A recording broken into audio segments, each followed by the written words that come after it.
நான் ஆண்கள் சைடாக பேசலை, ஆனால் வந்து கொஞ்சம் பொறுப்பு கூடுதலாயிடும். நான் ஏதாவது ஆனா கூட எனக்கு அப்புறம் என் பொண்டாட்டி பிள்ளைங்க எப்படி பிழைப்பாங்கன்னு ஒன்று இருக்கு இல்லையா, அந்த ஒரு பயமும் இதுவும் கொஞ்சம் அதிகமாயிடும் ஆண்களுக்கு நினைக்கிறேன். ஒரு பொறுப்பு இருக்கும். கல்யாணத்துக்கு முன்னாடி கூட ஏதாவது தொழிலில் சண்டைனா கூட எப்படா அப்படின்ட்டு போயிடலான்னு தோணும்.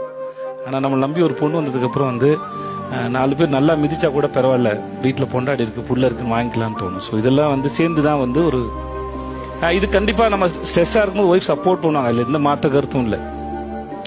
பட் நிறைய ரெஸ்பான்சிபிலிட்டி வந்து ஆக்குபை பண்ணிடும். சோ அப்ப அது முன்னால மாதிரி இருக்க முடியாது, கல்யாணத்துக்கு முன்னால இருந்த மாதிரி இருக்க முடியாது. உண்மை அதுதான், காலப்போக்கில் நடக்கும். அது அவங்களுக்கு வரதும் நான் என்ன அப்பப்ப அந்த மாதிரி குட்டி சண்டை நடந்தா அது ரொமான்ஸுக்கு வழி வைக்கும். ரொம்ப நல்லா ஒரு சின்ன